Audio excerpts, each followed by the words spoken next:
cóide agus tá fáiltear over asca dí scéalta le hAoife tásúla an ghfuil sibh go maith agus réile hain chéad scéal eile a bhés á léamh agan. So aniu, credéanú nachreid tá Mamó arás. Tá scéal eile agan aniu faoi Mamó. So lá le Mamó atá agan aniu. Agus rís tá sé scríofa ag Mary Arrigan so fan go bhheicimiid cad a dhéanamh Mamó an seo. Oh, wow, feic na balúna machaí. Now cáhfuid. Now. So, lá le Mamó. So rinne Mary Arrigan na pictúí agus scríb si é seo dúin comá. Tá Mamó ag dúiseacht. Oh, dúgait ar maidin a ghrian sa Mamó. Bei bricfásta agam anis siise. Tá na héadaí ar an líne ag rinke.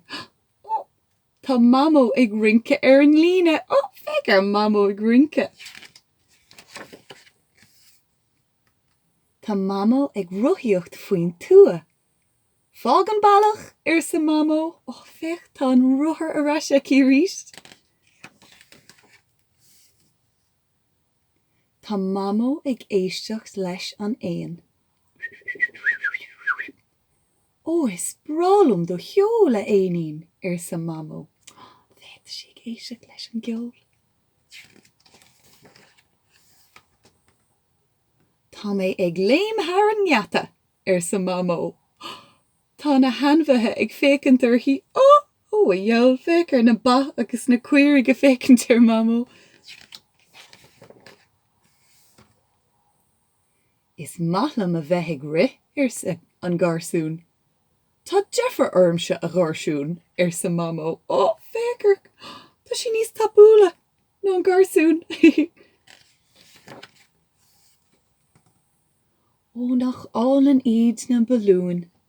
Tá mé ag etchilt sa Mamó. Oh, a hirircis fécar Mamó agus an scéalta. Tá an ghealach ina sí.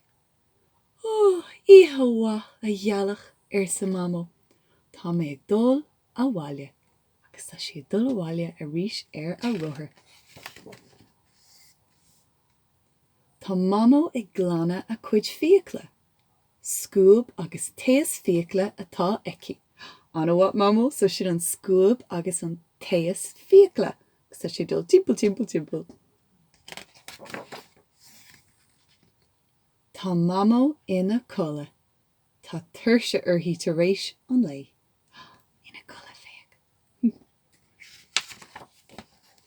Agus a rís na rudaí a chonig mar, so bhí na cuirig nar a bhí ag léimt hAireann. Bhí óbheici do a bricfásta, sin na héadaí a bhí ag rinke ar an líne, na balún agus darnóí ruthar Mamó, agus sin nar bhí sé antarcha agus gur nar bhí Mamó ag ina colla. An téas fiacla, oh, brogin beag, beidir brog ratha ó gana aigen, agus ríist, an tain a bhí ag canna. Agus, oh, a ríist, ruthar Mamó an sin freisin. Tásúla an gur bhaintsih taithne bhas sin a chuirde, is bralam san na scéalta seo faoi Mamó, just déanann si rudaí áile.